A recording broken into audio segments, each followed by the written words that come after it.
আসসালামু আলাইকুম। আমার ভিডিওটা যেখান থেকে দেখছেন সবাইকে জানাই অনেক অনেক আন্তরিক শুভেচ্ছা ও অভিনন্দন।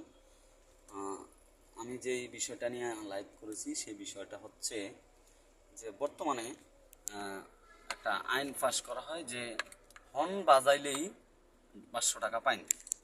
এখন হর্ন বাজাইলে 500 টাকা পাইন, ঠিক আছে, আমরা মানি, কিন্তু এখানে দেখা যায় যে অনেক সময় অনেক লোকে ফুট ওভার ব্রিজ রাইকা সে নিচে দিয়ে রাস্তা পার হয়, তখন আমাদের হর্ন বাজাইতে হয়। এবং অনেকে ফোনে কথা বলে আর রাস্তা পার হয়, তখনও আমাদের হর্ন বাজাইতে হয়।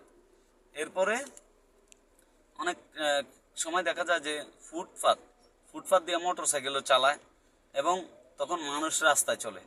আবার ফুটপাত দোকানপাট দিয়া ফুটপাতের দখল করে রাখে, লোকজন রাস্তা দিয়ে চলাফেরা করে।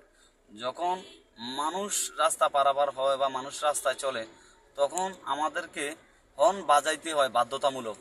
কারণ এই দেশে হর্ন ছাড়া যদি আমি মিরপুর থেকে একেবারে পুরান ঢাকা পর্যন্ত যাই, তা হইলে দেখা যায় যে যদি কোনো রিক্সার পেছনে আমি থাকি, সেই ক্ষেত্রে রিক্সা আমারে কখনোই সাইড দিব না যতক্ষণ পর্যন্ত আমি হর্ন না বাজাবো। তো হর্ন বাজানোটা আমাদের দেশে হয়ে যায় বাধ্যতামূলক। তাহলে যদি হর্ন ছাড়া আমি গাড়ি চালাই, যদি আমার মিরপুর 1 নম্বর থেকে লালবাগ যাইতে সময় লাগে আধা ঘন্টা লাগে, যদি হর্ন থাকলে বা 40 মিনিট লাগে, আর যদি হর্ন না থাকে তাহলে লাগবে 2 ঘন্টা। কারণ হর্ন না থাকলে আমাকে কেউ ছাড় দিব না। আমাদের দেশে ওইরকম কেউই লেন মাইন না গাড়ি চালায় না। সেক্ষেত্রে দেখা যায় একটা গাড়ি আমারে চাপ দিল, আমি হর্ন বাজাইছি, সে সোজা হয়ে গেল। আর না হয়তো কি সে আমার চাপ দিল, আইসে আমার গাড়ির উপর উঠবো। তো হর্ন ছাড়া বাংলাদেশে গাড়ি চালাইবো কিভাবে? তো আগে বিভিন্ন আইনগুলা আপনার ইয়া করতে হবে, আইন করতে হবে। এই জন্য এই রুলসগুলা যেন মানে বিভিন্ন ট্রাফিক রুলস, যেমন কোনো লোক রাস্তায় চললে সে নিচে দিয়া ফুটওভার থাকতে নিচে দিয়া পার হইতে পারবো না, ফুটপাতে দোকান বসতে পারবো না, লোকজন ফুটপাত রাইকা রাস্তায় চলতে পারবো না, ফোন কানের দ্বারা নিয়ে রাস্তা পারাপার করতে পারবো না।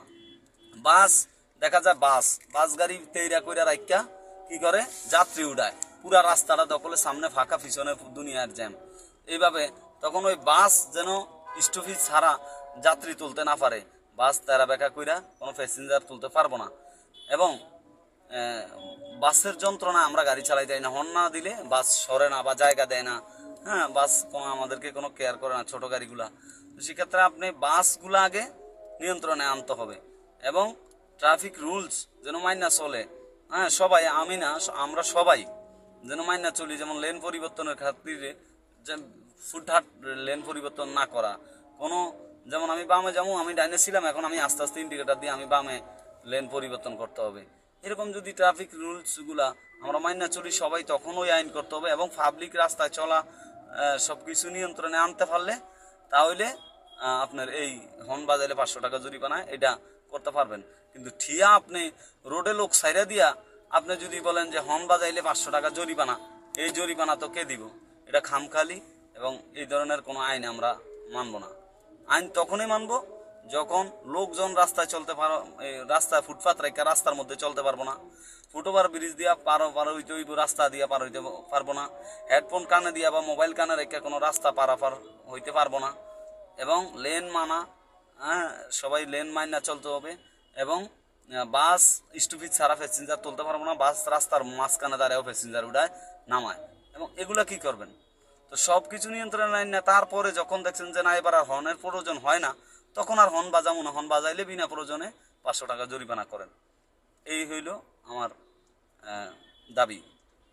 তো উল্টাপাল্টা আইন যারা আছেন কর্তৃপক্ষ, উল্টাপাল্টা আইন করেন না যেটা আমাদের ক্ষতিকর হবে। ধন্যবাদ সবাইকে, ভালো থাকবেন। আসসালামু আলাইকুম।